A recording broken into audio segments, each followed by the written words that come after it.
اعوذ باللہ من الشیطان الرجیم بسم اللہ الرحمن الرحیم۔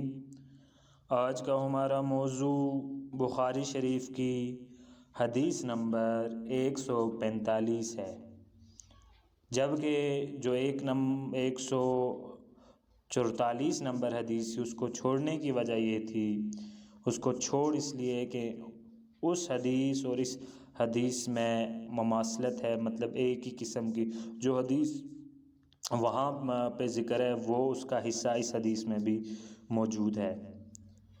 تو لیکن ایک بات ضرور یاد رکھے کہ یہ حدیث سننے کے بعد آپ کے ذہنوں میں بہت سے سوالات آئیں گے۔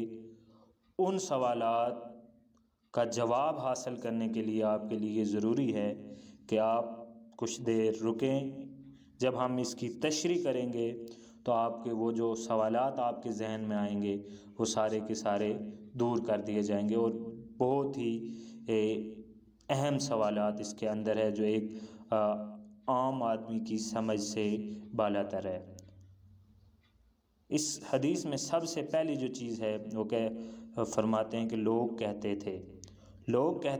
تھے کہ جب قضائے حاجت کے لیے بیٹھو تو قبلہ کی طرف منہ نہ کرو نہ بیت المقدس کی طرف۔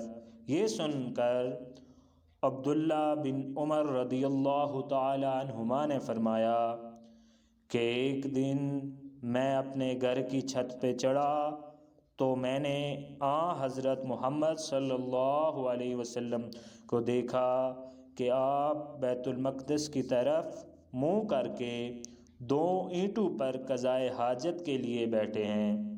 پھر عبداللہ بن عمر رضی اللہ تعالی عنہما نے کہا واسعہ سے کہ شاید تم ان لوگوں میں سے ہو جو اپنے چوتھڑوں کے بل نماز پڑھتے ہیں۔